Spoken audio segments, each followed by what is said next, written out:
అత్యంత విలువైన 25 ఎకరాల భూమిని ఎక్స్చేంజ్ చేయాలని బిఆర్ నాయుడు గారు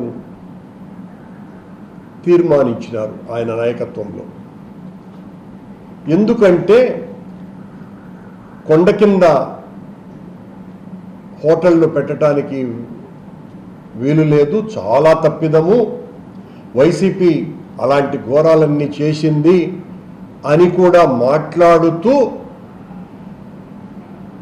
మరింత దగ్గరగా స్వామివారి పాదాలకు మరింత దగ్గరగా 25 ఎకరాల స్థలాన్ని ఇవ్వడానికి ఆయన గారు నిర్ణయం తీసుకోవటం జరిగింది.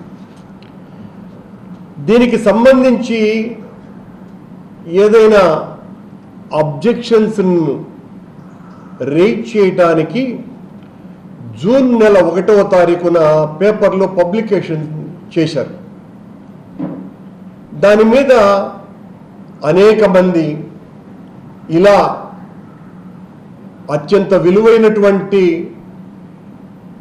ధార్మిక నిలయానికి సంబంధించిన భూమిని టూరిజం వాళ్ళకి ఇవ్వటం చాలా ఘోరము, నేరమునని అనేక మంది వినతి పత్రాలు పంపటం జరిగింది. అందులో పూర్వ అధ్యక్షునిగా నేను ఒకడిని, అలాగే మా తిరుపతి మేయర్ శిరీష గారు కూడా ఉన్నారు. ఇంకా చాలామంది అబ్జెక్షన్స్ రైజ్